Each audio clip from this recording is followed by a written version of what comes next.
শরতের এই সময়টাতে একটু গরম একটু ঠান্ডা আবহাওয়া, হঠাৎ বৃষ্টি হঠাৎ রোদ। তো শরতের এই বিকেলবেলায় মুচমুচে এরকম সবজির পুলি খেতে কার না ভালো লাগে বলেন।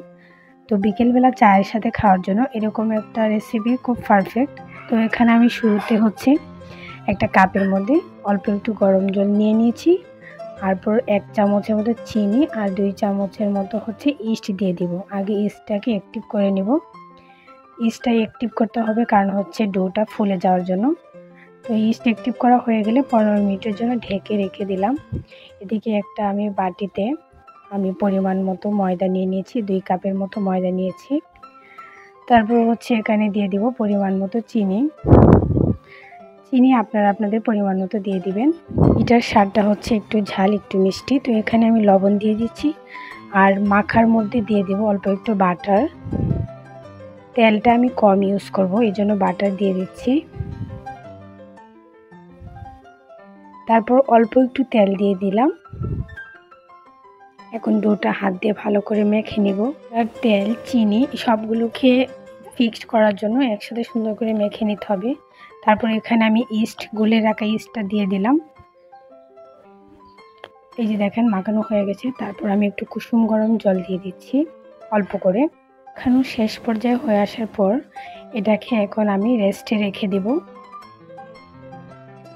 রেস্টে রেখে দেওয়ার জন্য একটা প্লেট দিয়ে ভালো করে ঢেকে দেব।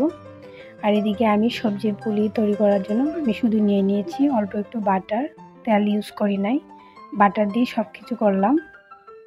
ডোটাকে আমি রেস্টে রেখে দিয়েছি। আর এদিকে আমি ভাজিটা তৈরি করব। এখন বাটারটা আস্তে আস্তে গলা শুরু করছে। আগে থেকে কড়াইটা বসিয়ে রেখেছিলাম। তো এরকম বাটার ছেড়ে দেওয়ার পর দিয়ে দিয়েছি পেঁয়াজ কুচি। এখন দিয়ে দিব গাজর আর আলু একসাথে কুচি করে রেখেছিলাম। আপনারা সব ধরনের সবজি দিতে পারেন। তো এখানে আমি শুধু আলু আর গাজর দিয়েছি। তারপর দিয়ে দিচ্ছি পরিমাণ মতো কাঁচা লঙ্কা কুচি, আদা বাটা, রসুন বাটা আর অল্প একটু পেঁয়াজ বাটা দিয়েছি। আর লাস্টে দিয়েছি অল্প একটু গোলমরিচের গুঁড়া।